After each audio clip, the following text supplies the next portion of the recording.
Hello दोस्तों, तो आज की वीडियो में आपका स्वागत है। आज हम लोग मेडिसिनल क्रॉप्स और एरोमेटिक क्रॉप्स और स्पाइसेस क्रॉप्स के कुछ ऑब्जेक्टिव टाइप क्वेश्चंस को हल करेंगे, जो कि बीएससी एजी 7 सेमेस्टर के लिए उपयोगी हो सकते हैं। इस सेमेस्टर इस सब्जेक्ट में आपके बैक लगने के चांसेस बहुत ही ज़्यादा हैं, तो इसलिए आप मेरी थ्योरी की क्लास और ये ऑब्जेक्टिव टाइप क्लास ज़रूर देख लें, जिससे कि आपको परीक्षा देने में आसानी होगी।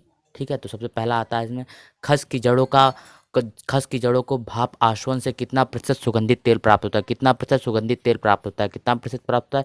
0.3 से 1%। कितना प्राप्त होता है? 0.3 से 1%। कितना प्राप्त होता है? 0.3 से 1%। फिर आता है प्रति हेक्टेयर अदरक का बीज कितना चाहिए। प्रति हेक्टेयर अदरक का बीज कितना चाहिए? 20 से 25 कुंटल। कितना चाहिए? 20 से 25 कुंटल। कितना चाहिए? 20 से 25 कुंटल। फिर आता है धनिये में तने का सूजन किस कवक से होती है? तो किससे होती है? प्रोमाइस्टीज मेकोस्पर्म। किससे होती है? प्रोमाइस्टीज मेकोस्पोरम। किससे होती है? प्रोमाइस्टिस मेकोस्पोरम। आगे चलते हैं। फिर आता है काला पुदीना की दो किस्में कौन सी हैं? MS1 और पिपरमिंट 65-66। ठीक है, ये कावेरी किसकी है? ये रोबस्टा की है। किसके? रोबस्टा की। जीरे की प्रतिरोधी किस्म का, जीरो की प्रतिरोधी किस्म कौन सी है? MC43 और सिलेक्शन नंबर 7 और 3। सिलेक्शन नंबर 7 और 3। ठीक है, आता है टाइकोस्पर्मा एमी किसका वानस्पतिक नाम है? तो किसका नाम है? अजवाइन का। किसका नाम है? अजवाइन का। किसका नाम है? अजवाइन का।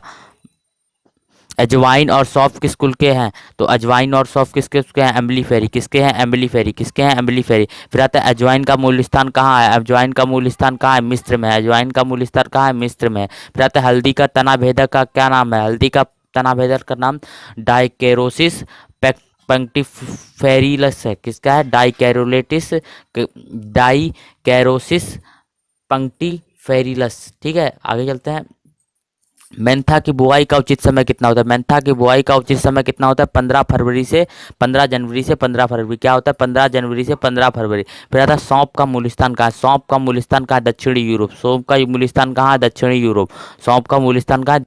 50 किलो डीएपी में कितने प्रतिशत फास्फेट, कितनी किलो फास्फेट होती है? 23 किलो। कितनी होती है? 23 किलो। कितनी होती है? 23 किलो फास्फेट होती है। आगे चलते हैं। जीरे में सुगंध किसके कारण होती है? तो किसके कारण होती है? क्यूमिनिल। किसके कारण होती है? क्यूमिनिल। किसके कारण होती है? क्यूमिनिल। ठीक है, आगे चलते हैं। आर्थिक दृष्टि से रोसा घास कितने साल तक उपयुक्त होती है? कितने? 5 से 6 साल तक। कितने साल तक? रोसा घास कितने साल तक उपयुक्त होती है? 5 से 6 साल तक। कितने साल तक उपयुक्त होती है रोसा घास तक? बंजर भूमि में खस की उत्तम उत्तम खेती उत्तम उत्तम थे लेने के लिए एनपीके की कितनी मात्रा की आवश्यकता होती है? 80-40-40। 80-40-40 यानी 80 किलो नाइट्रोजन, 40 किलो फास्फेट और 40 किलो पोटास। आगे चलते हैं। भारत में किस राज्य में जीरे का उत्पादन सर्वाधिक होता है? किस राज्य में होता है? राजस्थान। ऑप्शंस के हिसाब से राजस्थान होगा। वैसे किस में होती है? गुजरात में होती है। वैसे किस में होती है? गुजरात में। विश्व की सर्वाधिक खेती उत्पाद धनिया किस कुल का पौधा है? धनिया किस कुल का पौधा है? एपियेसी। धनिया किस कुल का पौधा है? एपियेसी। धनिया किस कुल का पैदा? एपियेसी। धनिया किस कुल का पैदा? एपियेसी। धनिया कुल किस कुल का पैदा है? एपियेसी। आगे चलते हैं। खस का उत्पत्ति स्थान कौन सा है? खस का उत्पत्ति स्थान कौन सा है? खस का उत्पत्ति स्थान कौन सा है? खस का उत्पत्ति स्थान कौन सा है? खस का उत्पत्ति स्थान कौन सा है? भारत है। खस का उत्पत्ति स्थान कौन सा है? भारत है। फिर आता है डायस्कोरिया का उपयोगी भाग होता है रतालू। रतालू रतालू ही बोलते हैं। डायस्कोरिया के एक भाग जो होता है उसको क्या बोलते हैं? इधर रतालू एशियाटिक याम को। तो क्या होगा? इसे रतालू बोलते हैं, तो कंद होगा। इसका क्या यूज होता है? कंद। फिर आता है जुताई फसल किसके संबंधित है? जुताई फसल किसको बोलते हैं? काजू को बोलते हैं। और इसे ठीक है, जुताई फसल किसको बोलते हैं? काजू को बोलते हैं। आगे चलते हैं। काजू के गूदेदार भाग से क्या बनता है? फेनी बनता है। क्या बनता है? फेनी। साइडर किससे बनता है? एप्पल से यानी सेब से बनता है। टोड़ी किससे बनता है? नारियल नारियल से बनता है। और यहीं पर ताड़ी भी जान लेते हैं। ताड़ी ताड़ी भी तोड़ी को क्या बोलते हैं? ताड़ी बोलते हैं। और चाय किससे बनती है? ये तो पता ही है, चाय की पत्तियों से। फिर आता है किस रोपण फसल को कल्पवृक्ष कहते हैं? किस रोपण फसल को कल्पवृक्ष कहते हैं? नारियल को। इसे किसकी संज्ञा दी जाती है? कल्पवृक्ष की। और इसे क्या बोलते हैं? स्वर्ग का वृक्ष भी बोलते हैं। आता है आगे आते हैं। भारत में सर्वाधिक पैदा करने वाला राज्य कौन सा है? भारत में चाय सर्वाधिक। क्या होगा यहाँ पे? चाय। चाय सर्वाधिक पैदा करने वाला राज्य कौन सा है? असम। चाय सर्वाधिक पैदा करने वाला राज्य कौन सा है? असम। असम के बाद आ गया पश्चिम बंगाल। असम के बाद सेकंड नंबर पर कौन आता है? पश्चिम बंगाल। आगे चलते हैं। प्रियंका किस फसल की मुख्य फसल है? प्रियंका किस फसल की मुख्य फसल है? तो किसकी है? काजू की। किसकी है? काजू की। किसकी है? काजू की। मसालों की रानी किसे कहते हैं? छोटी इलायची। मसालों की रानी किसे कहते हैं? छोटी इलायची को। मसालों की रानी किसे कहते हैं? छोटी इलायची को। और लौंग को क्या कहते हैं? मसालों का राजा। लौंग को क्या कहते हैं? मसालों का राजा। लौंग को क्या कहते हैं? मसालों का राजा। वास्को डी गामा क्या लेके गया था? ब्लैक पेपर, जिसे क्या कहते थे? काला सोना। ठीक है, धनिया का सबसे ज़्यादा उत्पादन करने वाला राज्य कौन सा है? राजस्थान। धनिया का सबसे ज़्यादा उत्पादन कौन करता है? राजस्थान।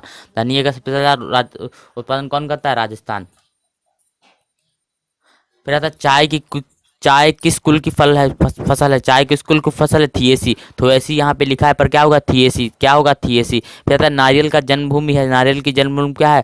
दक्षिणी पूर्वी एशिया। क्या है? दक्षिणी पूर्वी एशिया। क्या है? दक्षिणी पूर्वी एशिया। फिर आता है सर्पगंधा का उपयोगी भाग कौन सा होता है? इसकी जड़ों से सर्प की गंध आती है, इसलिए इसे क्या बोलते हैं? सर्पगंधा। इसकी क्या है? जड़। जड़ का उपयोगी भाग कौन सा है? जड़ है। फिर आगे चलते हैं। अगर रक्तचाप हेतु मुख्य औषधि फसल है पौध है कौन सी है? खस। पौधा है कौन सा है? खस। फिर आता है तुलसी के प्रति हेक्टेयर बीज दर होती है 200 से 400 ग्राम। कितनी होती है? 200 से 400 ग्राम। कितनी होती है? 200 से 400 ग्राम। पर ज़्यादातर एग्जामों में क्या आता है? ये 200 से 400 ग्राम दिया ही नहीं होता है, तो ठीक है, उससे मिलता जुलता आंसर लगा देते हैं। फिर आता है कॉफी का व्यावसायिक प्रसारण विधि कौन सी है? बीज। व्यावसायिक प्रसारण विधि कौन सी है? बीज। काजू का सबसे बड़ा निर्यातक देश कौन सा है? भारत। काजू का सबसे बड़ा निर्यातक देश कौन सा है? भारत का। भारत। और सबसे ज़्यादा आयात किस में होता है? अमेरिका में। सबसे ज़्यादा आयात किस में होता है? अमेरिका में। ठीक है। भारत कितना कुल काजू का जो विदेश में होता है उसके कितने का 76 यानी 76% उत्पादन निर्यात करते उत्पादन करता है। ठीक है। फिर आता है गोमती हिमालय किसकी फसल है? गोमती हिमालय किसकी फसल है? तो किसकी फसल है? मेंथा की। किसकी फसल है? मेंथा की। मसालों का देश किसे कहते हैं? मसालों का देश, मसालों का क्षेत्र जितना होता है वो किसे कहते हैं? भारत को। किसे कहते हैं? भारत को। जीरे का मूल स्थान क्या है? जीरे का मूल स्थान क्या है? मिस्र। जीरे का मूल स्थान क्या है? मिस्र। जीरे का मूल स्थान क्या है? मिस्र। जीरे का मूल स्थान क्या है? मिस्र। काजू किस कुल से संबंधित है? काजू किस कुल से संबंधित है? एनाकार्डियेसी। काजू किस कुल से संबंधित है? एनाकार्डियेसी। काजू किस कुल से संबंधित है? एनाकार्डियेसी। लौंग का उपयोगी भाग कौन सा होता है? फूल। अगर यहाँ पे सूखी फूल की कली नहीं देते तो क्या बोलते हैं? फूल ही लगा देते, पर इसमें सूखी फूल की कली दिया है तो सूखी फूल की कली ही लगाएंगे। फिर आता है सौंफ का सुगंध किसके कारण होती है? लीमोन के कारण। सौंफ की सुगंध किसके कारण होती है? लीमोन के कारण। सौंफ की सुगंध किसके कारण होती है? लीमोन के कारण। हल्दी किस कुल की संबंधित है? हल्दी किस कुल से संबंधित? जिंजिबरेसी। हल्दी हल्दी का उत्पादन करने सबसे ज्यादा कहाँ होता है? आंध्र प्रदेश। हल्दी का उत्पादन सबसे ज्यादा कहाँ होता है? आंध्र प्रदेश में। सुगना किसकी फसल है? सुगना किसकी फसल है? सुगना किसकी फसल है? हल्दी की। सुगना किसकी फसल है? हल्दी की। सुगना किसकी फसल है? हल्दी की। सुगना किसकी फसल है? हल्दी की। ताड़ी बनाई जाती है, बताया था, नारियल से। ताड़ी बनाई जाती है नारियल से। ताड़ी बनाई जाती है नारियल से। हल्दी में पीला रंग किसके कारण होता है? हल्दी में पीला रंग कुरक्यूमिन के कारण होता है। हल्दी में पीला रंग कुरक्यूमिन के कारण होता है। सुरुचि, सुरभि, सुप्रभा किसकी फसल है? सुरुपि, सुरभि, सुप्रभा धनिया की फसल है। किसकी फसल है? धनिया की फसल। ये थ्योरी क्लास में हमने पूरा पूरा पढ़ाया है धनिया में कौन कौन सी फसलें पाई जाती है, तो इसमें सुरभि, सुरभि, सुप्रभा हमने आपको लिख पढ़ा है। विश्व में सर्वाधिक चाय की खपत वाला देश कौन सा है? विश्व में सर्वाधिक चाय की फसल कौन कौन सा? भारत। कौन सा देश है? भारत। कौन सा देश है? पर इसमें लोग चाइना ज्यादातर मार के आते हैं, ठीक है, पर क्या होगा? भारत। रोबस्टा की मुख्य फसल की किस्म है? रोबस्टा की मुख्य फसल कौन सी फसल किस्म कौन सी? कावेरी। ये तो हमने आपको पहले ही क्वेश्चन में बताया था। रहता है काजू की मुख्य मुख्य कीट है। काजू का मुख्य कीट क्या है? चाय का मच्छर। चाय का मच्छर। पर आपको लोग क्या चाय का मच्छर क्यों होगा, तो आप क्रॉस करके चले आएंगे, पर गलत होता है। फिर ऐसा नारियल का नाम कोकस निम्फी क्या होता है? कोकस निम्फिफेरा। फिर आता है व्यावसायिक प्रबंधन किस विधि से करते हैं? बीज से। किस विधि से करते हैं? बीज से। किस विधि से करते हैं? बीज से। किस विधि से करते हैं? सीटीसी किससे संबंधित? सीटीसी किससे संबंधित? चाय से। सीटीसी किससे संबंधित? चाय। आगे अब हम और कुछ क्वेश्चंस जान लेते हैं जो कि हमने आपको ये लिख के नहीं दिए हैं, परंतु क्या है, पढ़ने आपके लिए इंपॉर्टेंट। जैसे सौंफ की फसल की कटाई का समय कितना किस समय करते हैं? सौंफ की फसल की कटाई सुबह, दोपहर और शाम दिया होता है। इसमें किस क्या लगा देंगे? सुबह लगा देंगे। क्या लगा देंगे? सुबह लगा देंगे। फिर आता है, फिर अगला आता है, अगला क्वेश्चन आता है इसमें, विश्व में सबसे ज्यादा हल्दी का उत्पादन कौन सा देश करता है?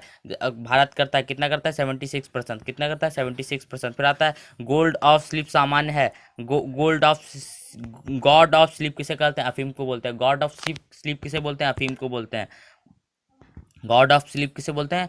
अफीम को बोलते हैं। फिर आता है जल जमाव के प्रति संवेदनशील कौन सी फसल आता है? इसमें आप सीधे से काजू लगा देंगे। क्या लगा देंगे? सीधे से काजू लगा देंगे। फिर आता है काजू का बोना जड़ स्टॉक किसके कारण होता है? एनाकार्डियम प्यूमिलम। क्या होता है? एनाकार्डियम से आप समझ जाएंगे, एनाकार्डियम प्यूमिलम होता है। फिर राष्ट्रीय सुगंधित पौध संस्थान, यानी राष्ट्रीय सुगंधित पौध संस्थान कहाँ है? नई दिल्ली में। अगर यहीं पे केंद्रीय सुगंधित व पौध संस्थान पूछा जाता है तो वो कहाँ है? लखनऊ में। वो कहाँ है? लखनऊ में। राष्ट्रीय सुगंधित आता है तो आप लगा देंगे नई दिल्ली। और अगर तक केंद्रीय औषधि व सुगंधित संस्थान कहाँ आता है तो आपका लगा देंगे, क्या लगा देंगे, तो आप लगा देंगे सीधे से लखनऊ में। कहाँ लगा देंगे? लखनऊ में। कहाँ लगा देंगे? लखनऊ में। ठीक है, कहाँ लगा देंगे? लखनऊ में। कहाँ लगा देंगे, लखनऊ में। फिर अगला, अगर आपने आपको पूरा CIMAP अगर आता है तो आप कहाँ लगाएंगे, लखनऊ में लगाएंगे। अगर NACAP आता है तो आप कहाँ लगाएंगे, नई दिल्ली में। NACAP कहाँ लगाएंगे, नई दिल्ली में। तो आज की क्लास में इतना ही। अगर आपको हमारी क्लास अच्छी लगी हो तो आप प्लीज़ लाइक शेयर सब्सक्राइब जरूर कर दें। ये इस क्वेश्चन इस जो ये हमारी क्लास है इससे कम से कम क्वेश्चन आने की संभावना है, ठीक है, ज़्यादा से ज़्यादा क्वेश्चन आने की संभावना है। तो इसको कृपया करके लाइक शेयर सब्सक्राइब जरूर कर दें और अपने दोस्तों को भेजें, क्योंकि उनका भी पास होना इस क्लास में बहुत ही जरूरी है। क्योंकि 7 सेमेस्टर फेल होने के बाद आपका जो BSc है वो 4 साल